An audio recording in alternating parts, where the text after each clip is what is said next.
Hello everyone, welcome to the video. Thank you so much for clicking on it, and thank you for the incredibly warm reception that we've gotten for Orcs Must Die 3 so far. I was not expecting it at all. It was an incredibly pleasant surprise. I have been getting a little bit of feedback. For instance, the Lava Pits episode aired today at the time of me recording this. And on that level, we got an extremely high score of 7 million, completely knocked that level out of the park. But a lot of you, well, not a lot of you, some of you left some feedback saying that you don't want to see the same kill box implemented over and over, even though it's super duper effective. You'd rather see more trap variations. I recorded all of the episodes so far on the same weekend. And like I said, I wasn't expecting anyone to watch this series really. But I just wanted to let you know that I did read that feedback, and you are going to be seeing a similar kill box today on Cliffside with some variations to fit the level. However, going forward, I understand that point of view, that not all of you are here for a guide. Some of you are just here to be entertained. And I was planning on doing the same kill box in the next episode because, again, it's super duper effective. But I'm going to work on finding strategies that don't necessarily fit into that mold when I can. At the end of the day, this series is a guide to get 5 skulls on the hardest difficulty in the game. And if I truly feel like my strategy is the best strategy, my kill box is the best kill box, like I genuinely do on Lava Pits, then that's what we'll show. But I'll try to meet you guys in the middle to figure out some kill boxes that don't fit into the same mold, that use new traps and new strategies, because at the end of the day, I'm also here to entertain you. I just wanted to say that at the beginning of this video. I appreciate your feedback, and I'll do my best to fit it in future episodes. Thank you.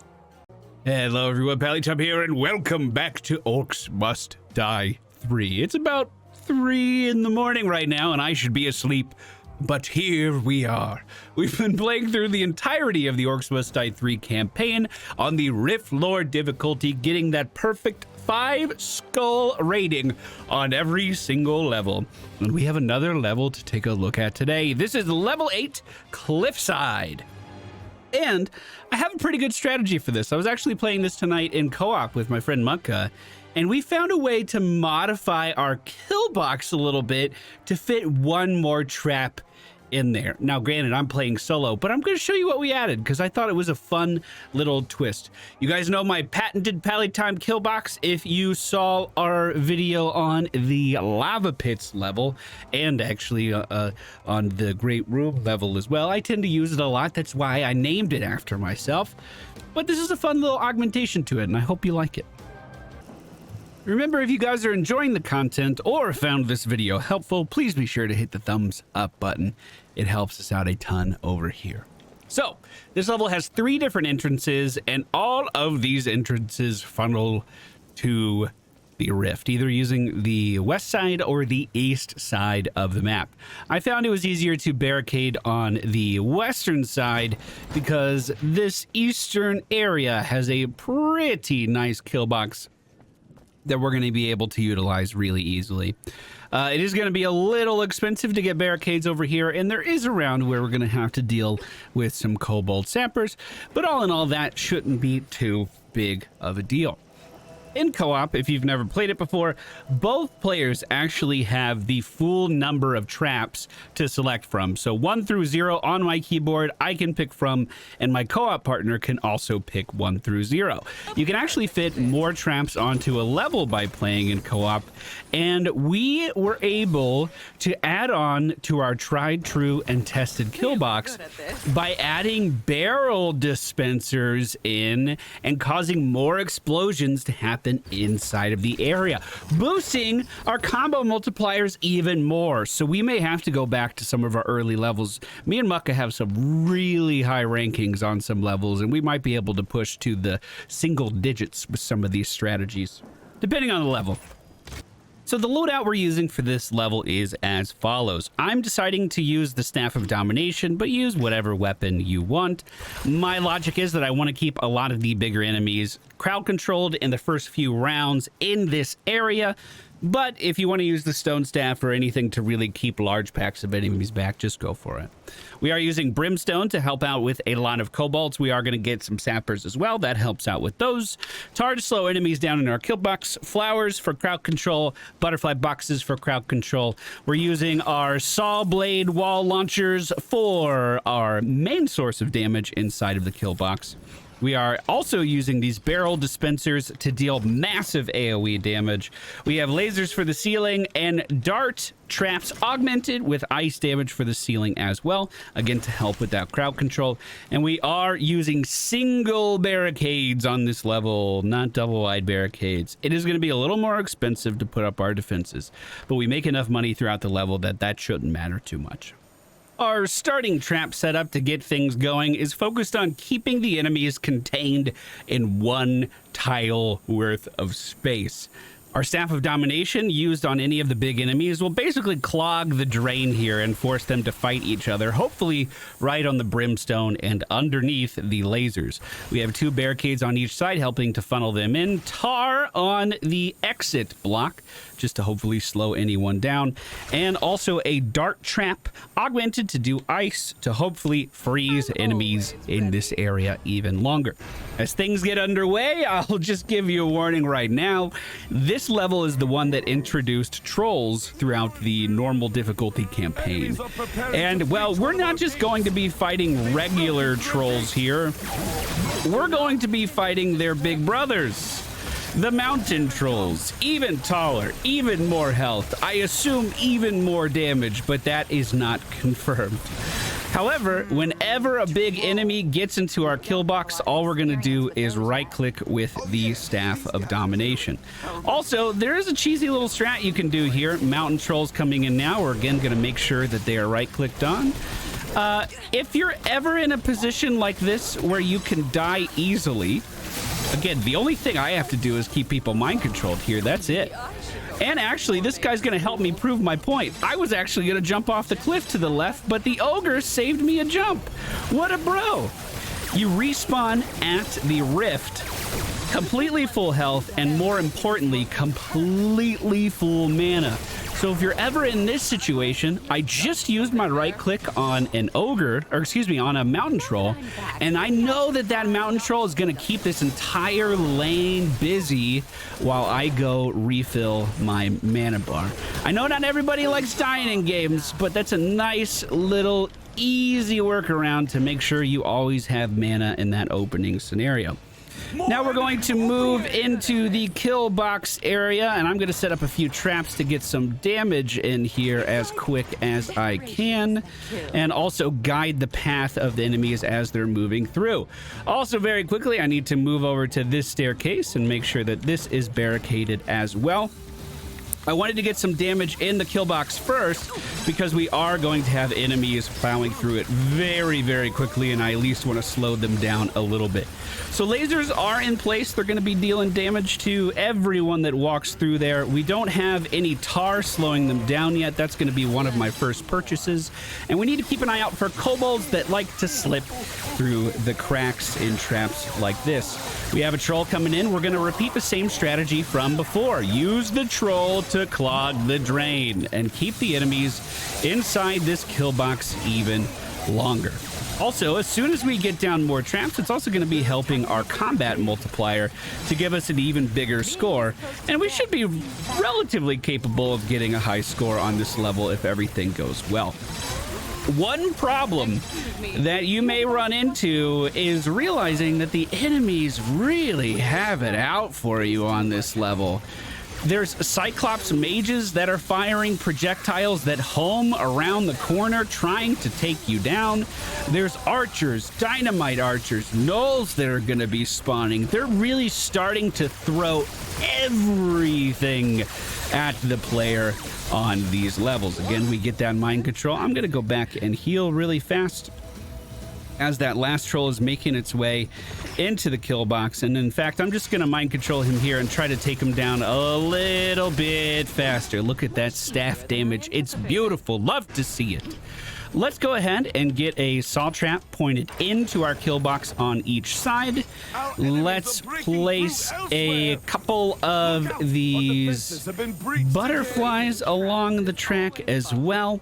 And what I was doing before was just adding more butterfly boxes in on the wall here for more crowd control, but we can actually fit these wall dispensers in super easy, and it's a way of basically cementing our damage inside of the kill box. Round 3 begins the spawning of sappers, but don't worry, you're going to be just fine. Both waves of sappers, and there are 2, spawn out of the middle area. So as long as you can get to that relatively quickly, shooting those guys is usually no problem. If you're a little more worried about the sappers, then you can pretty easily just protect... Ooh, big hit. You can pretty easily just protect your line of defenses, your barricades, by putting down a little bit of brimstone. A few enemies are getting through. I'm a little cautious about going around the corner because there are dynamite archers over there right now. But one of the beautiful additions of this strategy is you can participate in most kills that happen inside of the kill box when the dispensers are actually sending out barrels. So you can line of sight the Cyclopses, you can line of sight the dynamite archers. What the fuck? He's still shooting in there. I guess I actually need to be pretty careful with my mind control if dynamite archers are shooting into the kill box like that, which is totally fine. So we'll just slow down on doing that a little bit to try to spare some of our buildings. But as these guys funnel in, I don't even have to put myself in harm's way to attack them, where normally you'd be sitting like over here trying to dodge back and forth. The one problem I could foresee with our strategy is that these guys wandering off are probably really hurting our par time. We're on round 4 right now. Nothing to worry about yet, really. I am going to start to reinforce this with brimstone all along the front. And once I get a couple more kills, we're going to put it in the main entrance as well. Once that brimstone is up, hopefully we won't have to deal with the sappers too much. Speaking of which, keep your eyes peeled on your mini-map. There are 3 sappers coming out of the eastern door right now, and we're just going to make sure we shoot them with our wand. Again, I think it would have been fine. I think the brimstone would have killed him, but there's no reason to not take care of it ourselves. That being said, a couple more sappers did make it through, and I didn't hear their screech that time. The front line's looking okay, but of course it could be better. We also have 2 dynamite archers that are spawning out of the left side right now on the other side of the map, so nothing I need to worry about at this moment. Couple trolls in here. Man, you have a lot of health. Please die. We're also starting to get some armored ogres in the mix as well. I'm a little scared to actually mind control these guys now. Oof! Big shot by an archer is gonna take me down, but again, just a quick respawn and then everything is fine. Again, over here, we're going to continue our trap gauntlet just in case anyone does make it through. Like this, ogre here, who took me down with the help of a dynamite archer. But again, Staff of Domination, full mana, nothing to worry about. It was a lucky shot. I'm telling you, dude, he's a noob. They don't know what they're doing. Okay, and when we get some more money, we'll just finish out this barricade line. I might look into selling off some of those barricades just to repair them. I noticed some of them were damaged. A lot of that is my fault for just being too close when the dynamite is going off. That's a beautiful, beautiful explosion in there. We also want to put these butterfly boxes inside of the barricades when possible, above these when possible. This round's pretty important. We are going to be getting a lot of sappers this round, but on round 5, there is 1 pack of sappers, and just 1, and they're spawning right now. And these sappers spawn out of the western door, and they move towards your western barricades. Literally, the threat has been dealt with, and we can go back to our normal. So, wait a minute, there's 2! There's 2 packs! I forgot a pack! Luckily for me, I play MOBAs and I look at the mini-map, so everything's fine. Everything's good to go. The right side of the map, our normal kill box, is pretty much self-sufficient now. So it's holding really, really well. We are getting sappers out of the middle section of the map right now. They're not going to hit the barricades because we have the brimstone line up. Some dynamite archers are moving up right now as well, but they're not going to shoot at anything because nothing is mind controlled. I'm not over there. We're not giving them anything to shoot at. Let's go ahead and put some confusion flowers on the ground just to help out with the kill box efficiency. And as people are coming around this wall, I might actually get in here and deal some damage. I mean, I don't want to hold up the kill box, but some of these bigger targets need to die. You know what I'm saying? I'm getting a little concerned about what our par time is at the moment. And I can't just let this troll walk away. He'll just heal up from it. He'll heal up so fast. Like, look at this guy. Where is he going? There's no way he hadn't checked the other side yet. He was just trifling, dude. He was trifling. Let's get some slows down inside of the kill box just to keep them in lane a little bit longer. I like to put brimstone in front of these odd pieces like this one here. Sappers from the middle lane right at the beginning of round 6. We'll take them down, no problem. There was a little bit of money in the banana stand for us. And unfortunately, not too much I can use that on at the moment.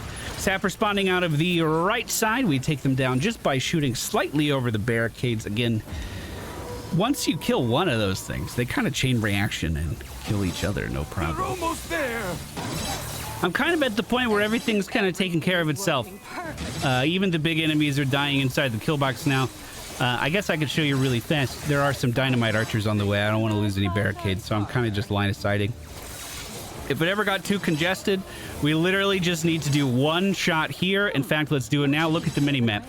I don't think they'll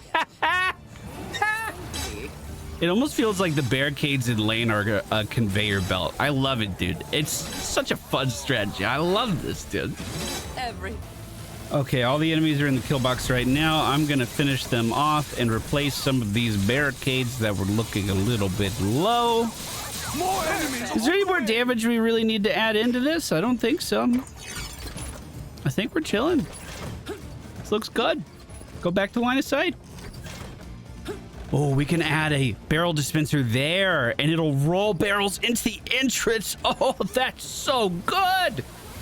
We can put another butterfly right here. Sappers from the middle. Don't worry, they will die to the brimstone. We also have dynamite archers inside the kill box right now. That will die as well. The big one. Yeah, round 6 and round 7, dude, have been an absolute cakewalk. Like, no drama anywhere throughout the entire round. We are just straight chilling at this point.